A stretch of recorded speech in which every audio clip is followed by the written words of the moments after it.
Dipersembahkan oleh, didukung oleh Assalamualaikum warahmatullahi wabarakatuh. Alhamdulillah, para pemirsa, kembali kita berjumpa lagi dalam kesempatan yang sangat berharga ini.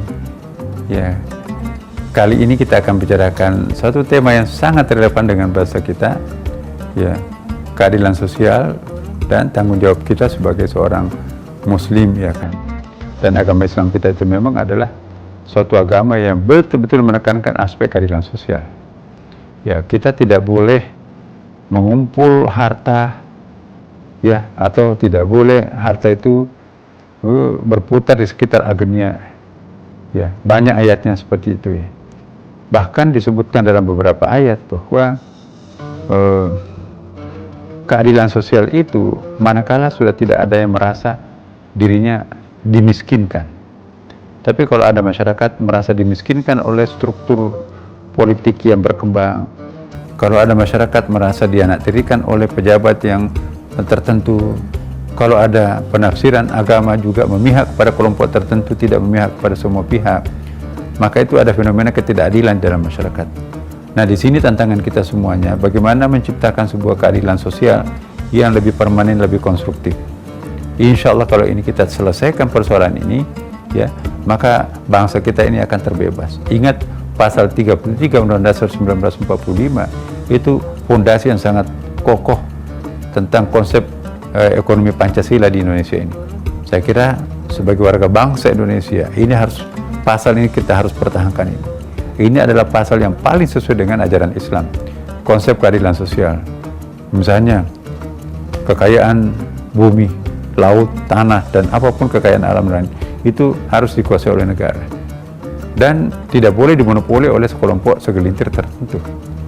Itu jelas kok, itu pasal-pasal, apalagi kalau kita lihat di dalam penjelasannya, buku-buku yang membahas tentang pasal 33 ini banyak sekali. Ya, saya ingat banyak sekali tokoh-tokoh kita yang sangat konsen betapa perlunya memelihara, mempertahankan, memperjuangkan pasal 33 ini.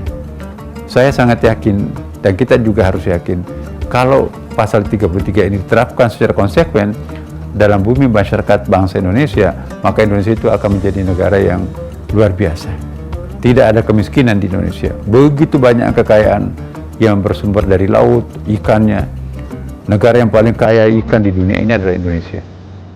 Ya, kekayaan alamnya bukan main, berlapis-lapis kekayaan kita itu. Di bawah ada minyak, di atasnya sedikit itu ada emas, ada tambang, ada batu bara dan sebagainya. Di atasnya lagi ada minyak lagi, yaitu sawit dan kelapa. Nah, ini adalah kekayaan kita. Pulau-pulau kita yang begitu banyak dan subur-subur semua. Kita kan di area khatulistiwa. Nah, jadi kalau kita menjadi negara miskin, itu satu hal yang misteri. Kekayaan alamnya sangat luar biasa, tapi kok bisa menjadi orang miskin? Nah, inilah tantangan kita. Sekian lama kita dijajah oleh penjajah Belanda dan Inggris dan segala macam. Nah, kalau kita baca sejarah, miris hati kita itu, ya, yang dipakai untuk membayar hutang-hutang Belanda ke Perancis pada waktu itu ternyata kekayaan alam yang ada di Indonesia. Dan yang paling menyakitkan adalah Belanda itu pintar mengintip dana-dana umat kita itu yang dipakai untuk membangun negerinya sendiri. Jadi zakat, wakaf, dan pundi-pundi umat itu dikumpulkan melalui jaringan-jaringannya, kemudian dikirim ke negerinya sendiri. Ya, jadi begitu selesai Belanda menjajah Indonesia, itu menjadi negara paling miskin. Tapi begitu menjajah Indonesia, Eropa itu salah satu negara yang paling kaya adalah Belanda. Tapi begitu diusir dari tanah air Indonesia ini, salah satu negara yang kere di Eropa pada waktu itu. Ini suatu bukti bahwa memang Belanda itu kaya, hebat, itu karena bumi Indonesia. Nah, sekarang kita memiliki sepenuhnya bumi kita.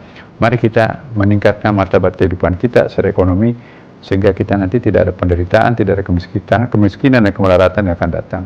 Terima kasih. Wassalamualaikum warahmatullahi wabarakatuh.